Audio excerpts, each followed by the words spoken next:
봐.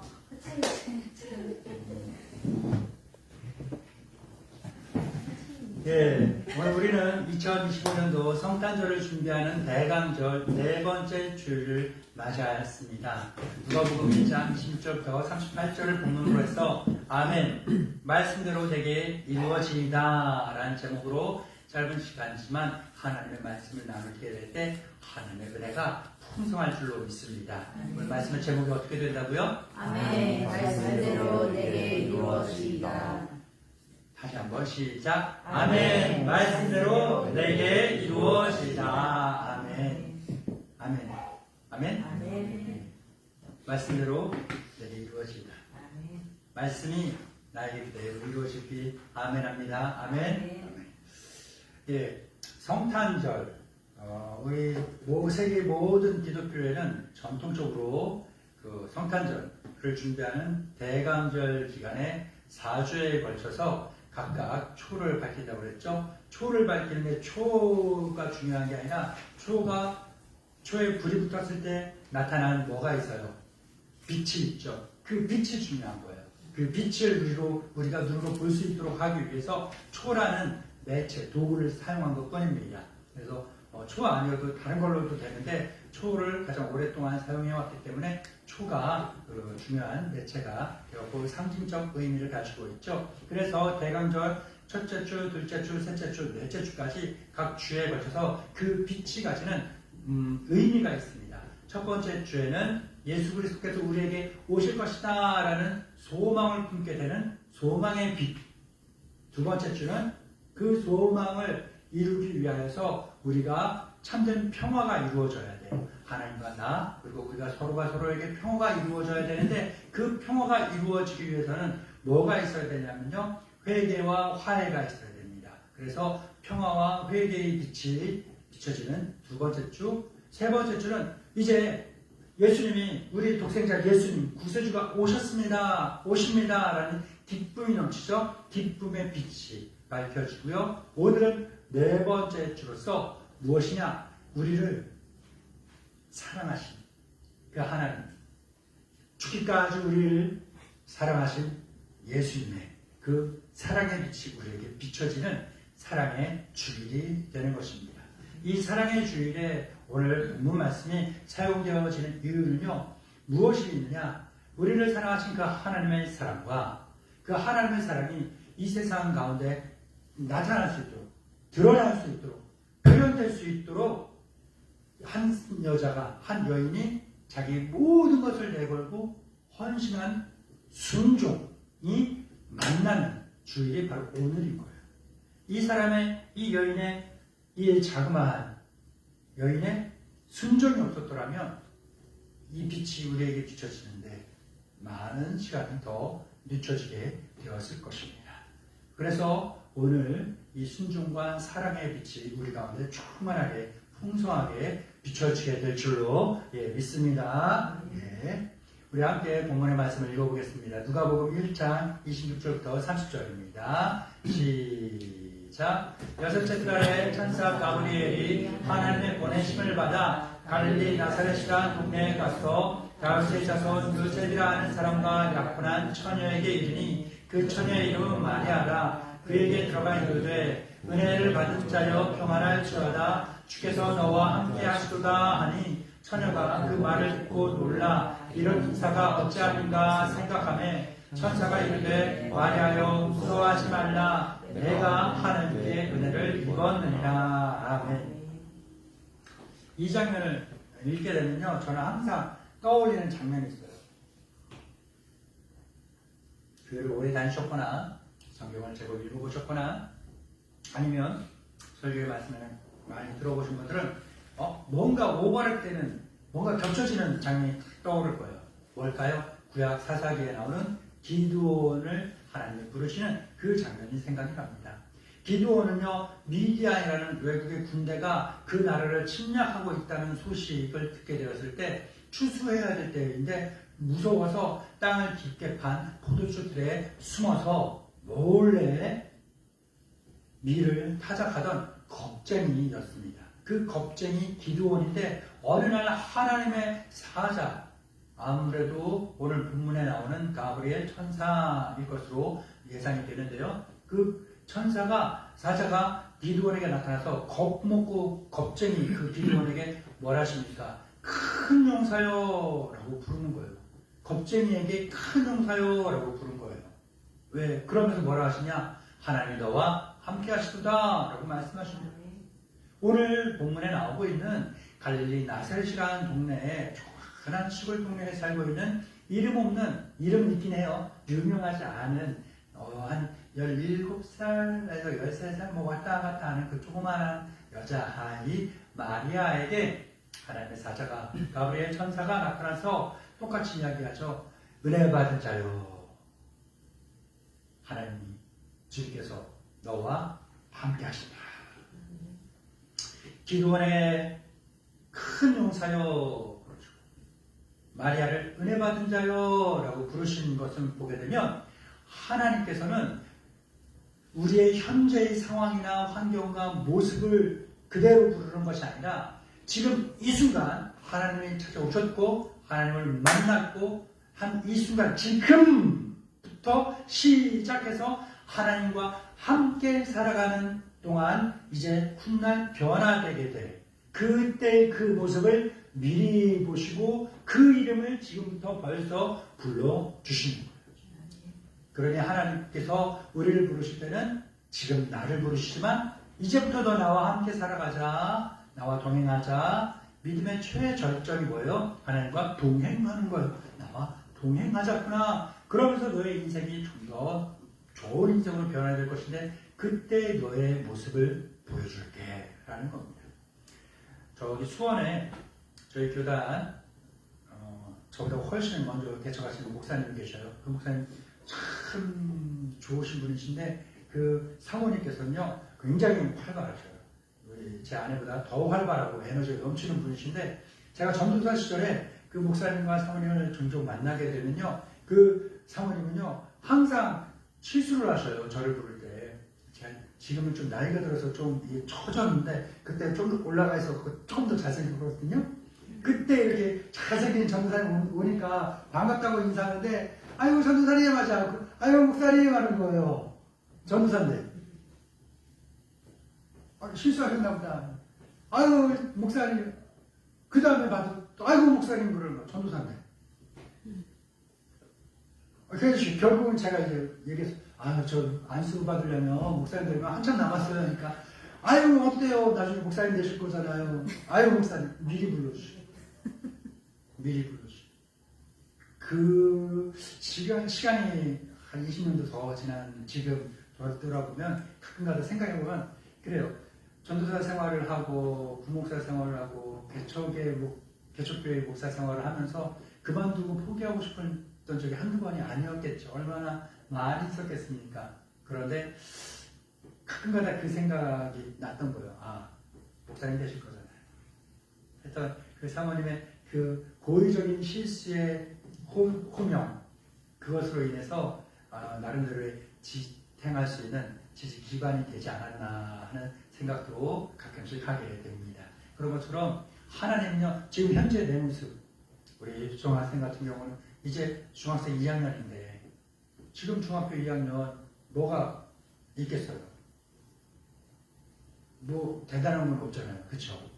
그런데 하나님을 지금 청소년 시절에 깊이 기도하고 말씀대로 살면서 하나님 사랑하다 보면 하나님을 딱 만나는 시점인데 그 시점에 하나님께서 은혜를 막 주십니다. 은혜를 막 주시면서 나로 하여금 어떤 사람이 되게끔 하시느냐면요 꿈과 비전을 보게 하시고 그 꿈과 비전을 이룰 수 있게 하끔 하시는 거예요. 그러면서 뭘 하시냐면 그때 수십 년 후가 되겠지만 그때 그 이름을 나에게 보이시고 부르십니다.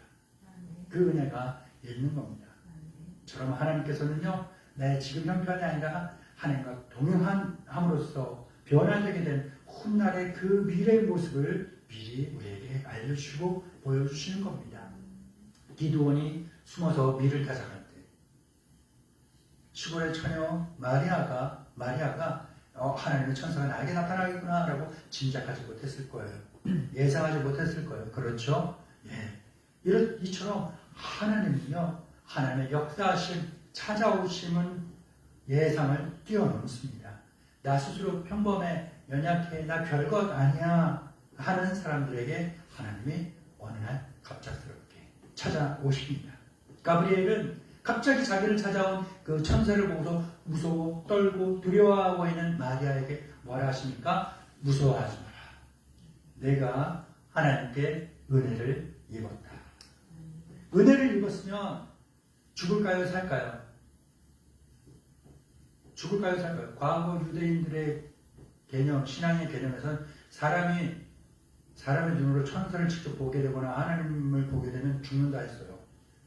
그럼 사람이 사람으로서 볼 수 없고 접할 수 없는 그런 범접할 수 없는 그 신적인 존재, 영적인 존재이기 때문에 그 하나님을 보거나 천사를 보려면 어떻게 해야 돼요? 죽어야만 볼 수 있는 존재였어요.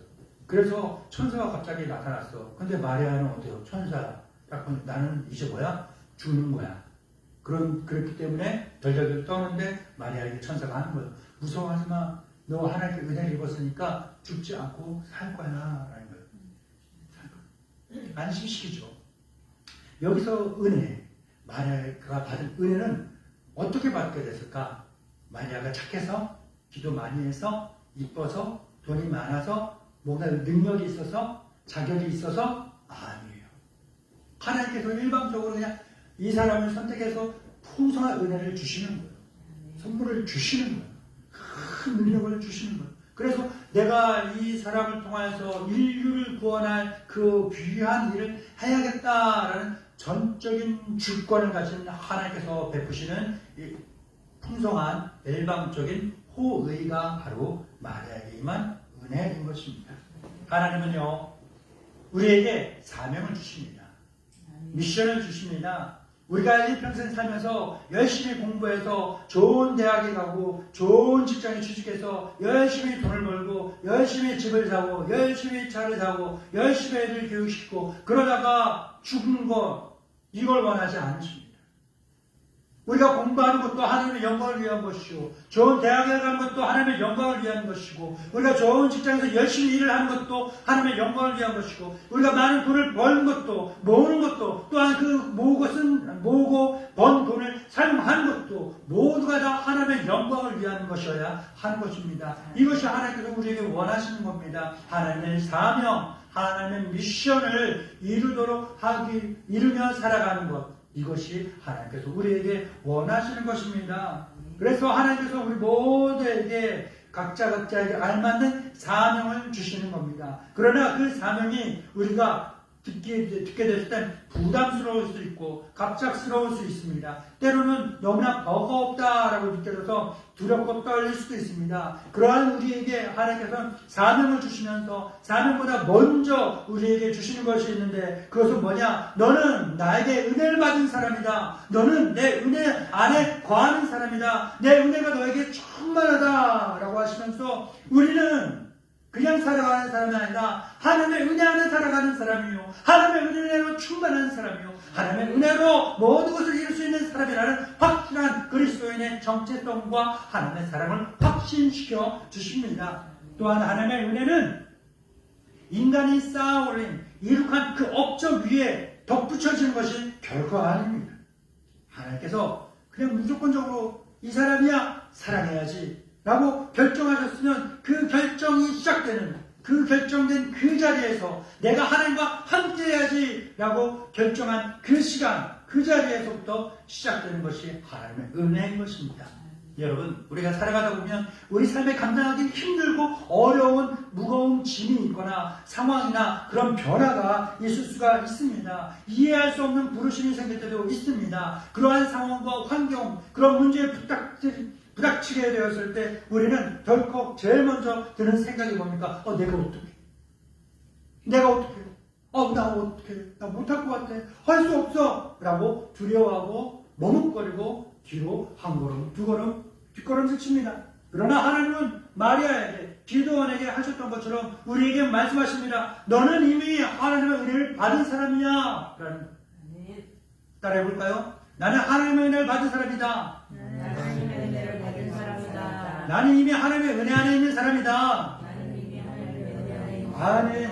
겁쟁이 기드온을 큰 용사로 만드시고 시골의 구석에 살고 있는 무명의 마리아를 메시아의 어머니로 세우신 그 하나님께서 오늘 이 시간 우리와 여러분과 저와 모두와 함께 하십니다. 그래서 모든 상황과 변화에 부닥칠 때 두려워하는 우리에게 우리가 그 모든 환경과 변화를 그 두려움을 이겨낼 수 있는 힘은 그 환경이 변화되는 데서 오는 것이 아닙니다.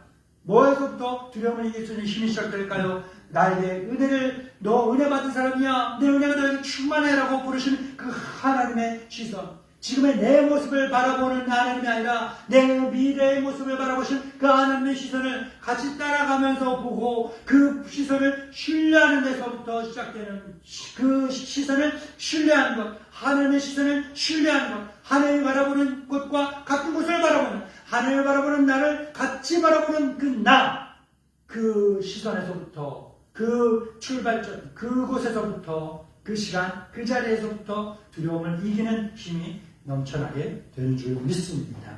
그러니 여러분, 현재 내 상황이, 내 환경이, 내 형편이 대단치 못한다고 해서 너무 주눅들거나 자기 자신을 하찮게 여기지 마시기 바랍니다.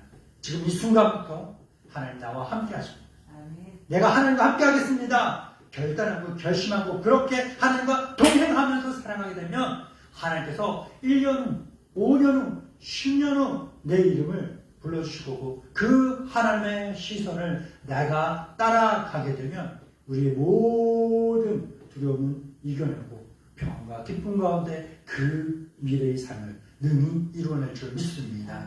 이어지는 말씀을 읽어보겠습니다. 누가복음 1장 31절부터 37절입니다. 시작. 보라, 내가 잉태하여 아들을 낳으리니 그가 감자가 되고 지극히 높으신 이의 아들이라 일컬어질 것이요 주 하나님께서 그 조상마에서 왕위를 그에게 주시니 영원히 야곱의 집을 왕으로 다스리실 것이며 그 나라가 무궁하리라. 마리아가 천사에게 말하되 나는 남자를 알지 못하니 어찌 이 일이 있으리까. 천사가 대답하여 이르되 성령이 내게 임하시고 지극히 높으신 이의 능력이 너를 덮으시리니 이러므로 나실 바 거룩한 이는 하나님의 아들이라 일컬어지리라. 보라, 내 친족 엘리사벳도 늙어서 아들을 배웠느니라. 본래 임신하지 못한다고 알려진 네가 이미 6살이 되었나니 대저 하나님의 모든 말씀은 능하지 못하심이 없느니라. 아멘.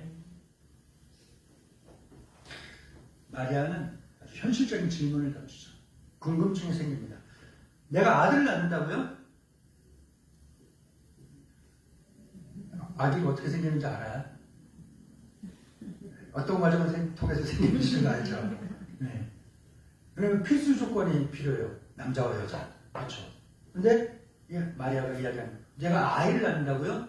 말도 안 되는 말. 아유, 무슨 어디 그런 얘기하지 마세요. 큰일 나요. 저 시집도 못 가요.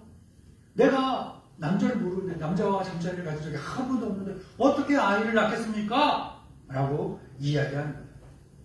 천사의 말에 마리아가 아니 말도 안 되는 이야기예요. 현실적으로 내가 남자와 잠자리를 가진 적이 없는데 어떻게 아이를 낳습니까? 우리는 납득 가능하죠. 예. 이 질문은, 이 반문은 무엇일까요? 불신일까요? 아니죠. 연약한 인간으로서 느끼는 당연한 질문이에요. 누구라도 그렇게 이야기할 거예요. 중학생, 내년 요맘때 아들을 낳을 거예요. 말이 안 되죠. 목사님 무슨 소리예요? 뭐 똑같이 이야기할 거 아니에요? 그렇죠. 네. 마찬가지고요. 마리아의 질문은요, 불신의 표현이 아니라 의심의 표현이 아니라 현실의 문제를 직면한 솔직한 고백이에요. 솔직하게 이야기하니까 천사가 뭘 하십니까? 뭐라고 했어요? 마리아를 이해시키고 납득시키고 그랬을까요? 질문을 하면 설명을 해주고 납득을 시켜야 되잖아요. 그렇죠? 천사가 그렇게 했을까요? 안 했어요.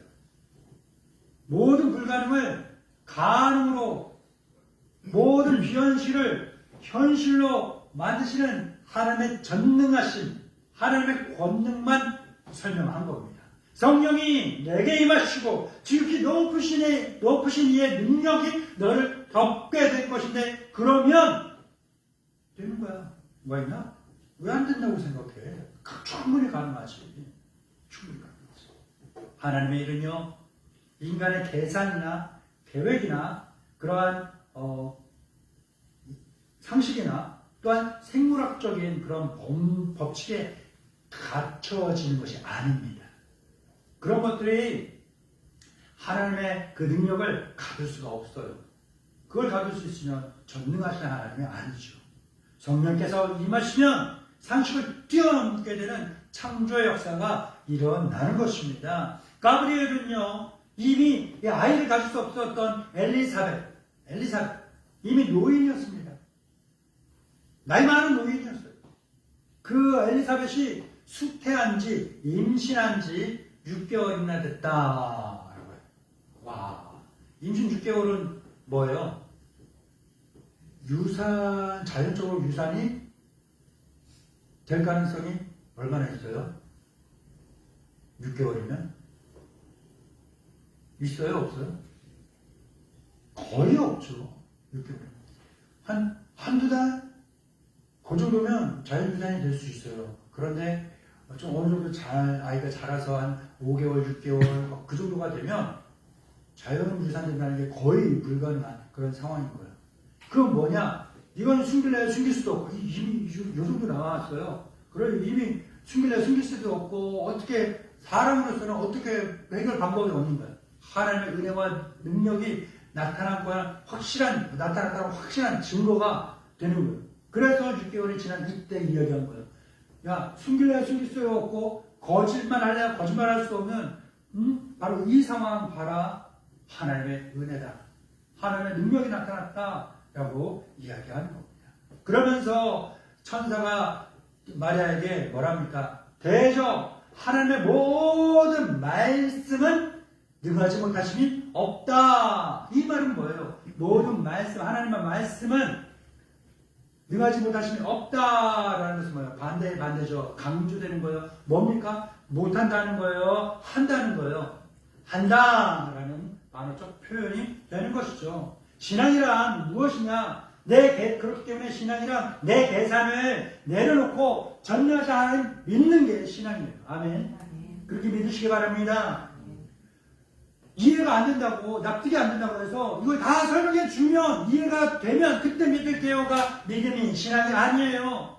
내 궁금증이 있고 모든 것이 설명되지 않고 이해가 되지 않았지만, 그러나 그럼에도 불구하고 나를 바라보시는 그 하나님, 나와 함께 하시는 하나님, 나에게 은혜 주시는 그 하나님을 전적으로 신뢰하는 것, 신뢰하겠다는 그 의지적 결단이, 의지적 노력이 뭐예요? 신앙인 것입니다. 신앙. 그래서 신앙생활은요, 믿음과는 조금 결이 다릅니다. 믿음은요, 믿는 거예요.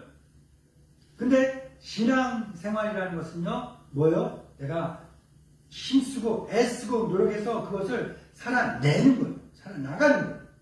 공부해야지가 아니라 공부 직접적으로 실제로 내가 해가는 거예요. 이게 바로 신앙생활입니다. 어떻게 그런 일이 일어날 수 있겠습니까, 목사님? 하면서 부정적인 생각이 우리를 지배할 때가 굉장히 많이 있습니다. 그러나 그리스도인은요, 내 능력이 아니라 하나님의 능력을 의지하는 사람입니다. 나는 할 수 없습니다. 그러나 나와 함께 하시는 하나님은 할 수 있습니다. 할렐루야. 이게 우리 믿음의 고백이 되어야 합니다. 또한 우리 신앙의 삶을 통해서 증거가 되어야 하는 것입니다. 계획만 거창하게 세우고 아무런 기도도 안 하고 노력도 안 하는 사람은요, 그냥 허풍선이에요. 뻥쟁이에요. 말만 번드르한 사람이죠. 그러나 그 거창한 계획을 말하고 그것을 이루기 위해서 노력도 하지만 몇 시간 이렇게 기도하잖아요. 그러면 되는 거예요. 그리스도인이 바로 그러한 사람입니다. 주일날 학생들 시험 기간에 특히나 고3 같은 경우 뭐 교회 안 나와도 뭐 당연한 것처럼 여겨질 시대가 되는데요. 아니에요. 그게 잘못된 시대인 거예요. 고3이고 더 위험하고 더 중요한 시대일수록 더 주일 잘 지키고 더 하나님께 나와서 헌신하고 더 하나님께 기도하고 그래야지. 그러면 뭐가 돼요? 내 노력만이 아니라 내 노력에 하나님의 은혜가 더하여지는 거예요. 하나님의 능력이 더하여지는 거예요. 그러면 그 꿈들이 실제로 이루어지게 되는 겁니다. 그게 바로 그리스도입니다. 혹시 요즘 불가능해 보이는 그 상황이나 현실 속에 갇혀 있다라고 생각되시는 분이 있다면 여러분 이렇게 기도해야 돼요. 마리아에게 임했던 것처럼 주의 성령의 능력이 나에게 충만하게 임하게 하옵소서. 성령의 능력이 나에게 더욱더 강력하게 임하게 하옵소서. 그렇게 기도하며 살아야 될 줄 믿습니다. 믿음은 질문 없는 게 아닙니다. 모든 궁금증과 질문을 안고서도 하나님께 나 자신을 내어 맡기는 태도가 믿음이요 신앙인 것입니다. 불가능을 가능케 하시는 하나님을 신뢰하는 것이 바로 믿음이에요. 아멘. 그러니까 나의 능력이나 내 가능성을 계산하기보다는 하나님을 전적으로 신뢰하시기 바랍니다. 아멘. 하나님은 언제나 우리 한계를 뛰어넘어 일하시는 분이십니다. 아멘. 제가 지금은 아이들이 별로 없는데요. 아이들이 없는데 저희 교회 계속 초창기 때 1년, 2년, 3년, 4년, 5년 차 그때 되면 애기들이 막 했어요. 바글바글 했습니다. 여기 책상 위에 올려놓고 하는 거예요. 그러면 애들이 폴짝 뛰어요. 폴짝 뛰어 안깁니다. 그러면은 그 애들이 하나하나 다 안아줘요. 폴짝 안아요. 근데 가까운 곳에 있으면 내 팔로 이미 안고 있는 거예요. 발맞지가 톡 뛰면 내가 뭐예요? 그냥 꼭 껴안아요. 근데 이렇게 하다가 조금 얘네들이 재미가 붙고 신뢰가 쌓이잖아요. 그럼 어떻게 되냐? 내가 살짝 뒤로 가요. 좀 멀어져요. 그래도 애들이 당연히 안 다칠 거 알고 안전할 거 아니까 뛰어요. 그게 또 반복되면 뒤로 좀 더 갑니다. 뛰어요. 이제는 제법 멀어갖고 제가 보기에도 멀다 싶은 거예요. 그런데 애들이 재밌는 거야. 팔짝팔짝 뜁니다. 막 뛰면 뭐예요? 제가 확 끌어안아서 안전하게 그렇게 아이들을 봐주고 놀아주면서 아이들에게 사회적인 신뢰도를 이렇게 쌓아주고 그러면서 아이들을 양육했던 그때가 있습니다.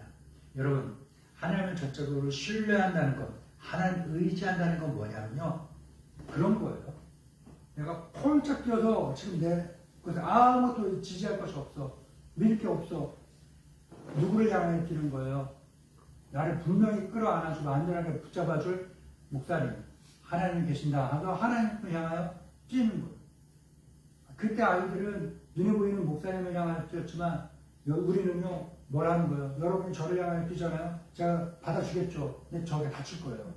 그러니까 저한테 그렇게 뛰지 마시고 눈에 보이지 않지만 분명하게 우리를 확실하게 붙잡아 주시고 끌어안아주시는 하나님 보고 하나님을 향하여 훌쩍 뛰시기 바랍니다. 아멘? 이게 하나님을 신뢰하는 거고 이게 하나님을 의지하는 거예요. 어느 정도 벨트를 매고 뭐 붙잡고 누가 잡아주고 안전장치 해놓고 뛰는 건 아니에요. 절반만이에요. 완전히 의지하는 거예요. 공수부대원들이 낙하산을 메고 탁 뛰면요, 자기가 메고 있는 낙하산만 의지하는 거예요. 누가 뭐 어떻게 붙잡아주겠지, 살려주겠지, 영화에 나오는 것처럼 뭐 어떻게 누군가가 자기 낙하산을 끊어내고 확 와갖고 내 낙하산을 펴주고서 그 낙하산에 둘이 갇힌다면 영화니까 가능한 거죠. 현실에서는 불가능한 거예요. 불가능. 공수부대원들이 헬기에서 뛸 때는 그냥 자기 죽는다 생각하고 뛰는 거예요. 뭐만 의지해요? 자기가 메고 있는 낙하산 2개만 탁 의지하고 있는 거. 하나가 그거 되면 내 앞에 달려있는 조그만한 거 그거라도 펼치고 살아야 되니까 그 2개만 의지하고 맨몸뚱아리로 뛰어내리는 것. 이게 바로 의지하는 거예요. 신뢰하는 겁니다. 하나님 믿는 사람들은요, 불가능한 현실과 상황과 대상 앞에서 그렇게 하나님만 믿고 하나님께 내 온몸을 내어 던지듯이 나가는 것, 선포하는 것, 실천하는 것. 이게 바로 하나님 제대로 의지하는 것이고 믿는 그리스도인의 온전한 믿음이 되는 줄 믿습니다. 우리 마지막으로 누가복음 1장 38절 말씀 읽어보겠습니다. 시작. 마리아가 이르되 주의 여종이 말씀대로 되게 이루어지리이다. 아멘. 천사가 동행하리라. 아멘. 모든 이제 천사의 설명을 들은 마리아, 마침내 위대한 믿음의 고백을 남기죠. 주의 여종이오니 말씀대로 내게 이루어지리다. 할렐루야. 이 고백은요, 체념이 아니에요. 포기가 아니에요. 아, 나 남자도 알지 못하고, 아유, 나 안 될, 그래도 어쩔 수 없이 할 수밖에 없는 그런 상황들 있잖아요. 그래갖고, 이렇게 끌려가듯이, 알았어요, 이게 아니에요. 이런 체념과 포기에서 나오는 말이 아닙니다. 이것은 뭘까? 바로 자기 능동적인, 자기 의지적인, 적극적인 순종입니다. 이 순종에는, 이 고백에는요, 뭐가 달려있습니까? 자기에 대한 미래, 자기에 대한 평판, 심지어는 자기 목숨까지도 다 하나님께 내어 맡긴다고 하는 전폭적인 헌신이자 자기 부인인 것입니다. 그렇기 때문에 마리아의 이 믿음은요, 순종은요, 수치스럽지 않습니다. 굴복이 아닙니다. 하나님의 뜻이 내 삶을 통해 온전히 성취되기를 바라는 그러한 적극적인 아멘의 신앙인 것입니다. 그녀는 내가 내 인생의 주인입니다 라고 말하지 않습니다. 내 인생인데, 내 삶인데, 내가 내 뜻대로 결정하고, 내가 선택하고, 내가 살아가야겠죠 라고 이야기하지 않습니다. 마리아는요, 내 인생 내가 사는 것이 아니라 내 인생의 주인은 하나님이십니다. 나는 주님의 종입니다 라고 고백을 합니다. 종은요, 내 뜻대로 하는 것이 아니라 주인의 뜻대로 하는 것이죠. 그래서 마리아의 이 고백은요, 주의 여종입니다 라는 고백은요, 내 뜻대로 살지 않고 하나님 뜻대로 살아갑니다. 내 마음대로 결정하지 않고 하나님께서 정하신 대로 살아가겠습니다 라는 믿음의 고백입니다. 이 고백을 통하여서 마리아는요, 자기 삶의 자리에 하나님의 은혜의 역사가 나타날 수 있는, 활동할 수 있는 공간을 마련해 드린 겁니다. 이 순종을 통하여서 말씀이 육신이 되어 우리 가운데 거하시는 그 성탄의 신비가 드러나게 된 줄 믿습니다. 그렇기 때문에 우리 신앙, 우리 믿음의 최고점은 무엇일까요? 바로 순종인 것입니다. 순종은 감정적인 문제일까요? 기분 좋으면 하고 기분 나쁘면 안 하고 그게 순종일까요? 아니죠. 그건 빈정이죠. 순종은 뭐예요? 내가 좋으나 안 좋으나 내가 하나님 뜻대로 하겠습니다. 하나님 말씀대로 하겠습니다. 내가 하나님께 기도한 대로 그 기도가 그대로 이루어지도록 내가 그렇게 노력하겠습니다 라는 의지적인 결단, 이게 바로 순종인 것입니다. 어쩔 수 없는 상황에서 남 체면 때문에, 남들의 시선 때문에 그걸 의식해서 하는 거, 그건 쉬워져. 순종이 아니죠. 그런 말은요, 믿음의 고백이 아니죠. 그냥 입에 아무튼 그런 듣기 좋은 말일 뿐인 거죠. 하나님의 말씀과 내 뜻이 충돌할 때가 있습니다. 그럴 때 우리는 누구의 손을 듭니까? 하나님의 손을 들었습니까? 내 손을 듭니까? 주여, 내 뜻대로 마시고 아버지의 원대로 되기를 원합니다 라고 그렇게 고백하고 기도했던 예수님처럼 우리도 오늘 말씀에 나오는 마리아처럼 주의 말씀대로 되기를 원합니다 라고 고백해야 할 줄 믿습니다. 이런 결단이 있을 때 우리를 통하여서 그리스도가 이 세상에 드러나게 되는 것입니다. 하나님의 전능하심은 우리의 일상 속에 드러나는 길은요, 순종밖에 없어요. 하나님의 은혜가, 하나님의 능력이, 하나님의 복이, 하나님의 사랑이 예상 가운데 충만하게 나타나길 원하시죠? 원하신 줄 믿습니다. 그러려면 그 방법은 하나밖에 없어요. 순종밖에 없다. 사랑하는 믿음의 동반자 여러분, 오늘 대강절 네 번째 주일이죠. 소망의 빛이 우리를 비추었고, 회개와 평화의 빛이 우리를 비추었고, 기쁨의 빛이 우리를 비추었고, 이제 사랑과 순종의 빛이 우리를 가득 채우고 있습니다. 순종은, 마리아의 순종은 과거에 일어났던 그 일이 아니에요. 지금 나를 통하여서, 지금 우리를 통하여서 이루어져야 될 그러한 일들입니다. 불가능해 보이는 현실 앞에서도 대저 하나님의 모든 말씀은 능치 못하심이 없다라고 말씀하신 그 말씀의 약속을 굳게 붙잡으시기 바랍니다. 그리고 마리아처럼 고백하세요. 아멘. 말씀대로 내게 이루어진다. 이 고백 위에 주님의 임재하심이 더하시고 우리의 삶을 통하여서 이 땅에 진정한 성탄의 밝은 빛이 밝게 비춰지기를 축원합니다. 기도하겠습니다.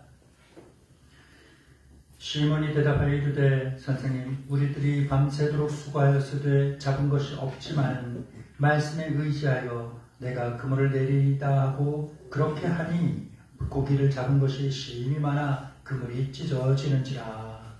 아멘. 사랑의 하나님, 아무 자격 없는 저희를 은혜의 통로로 불러주심에 감사합니다. 때로는 주님의 뜻이 두렵고 이해되지 않을 때도 있지만 전능하신 하나님의 말씀을 신뢰하며 나아가게 하옵소서. 마리아처럼 말씀대로 내게 이루어지이다 라고 고백하는 순종의 삶을 통해 우리 안에 주님의 사랑이 풍성히 나타나게 하옵소서. 우리를 위해 그리고 온 세상과 인류를 위해 생명의 빛이 오신 예수님의 이름으로 기도합니다. 아멘.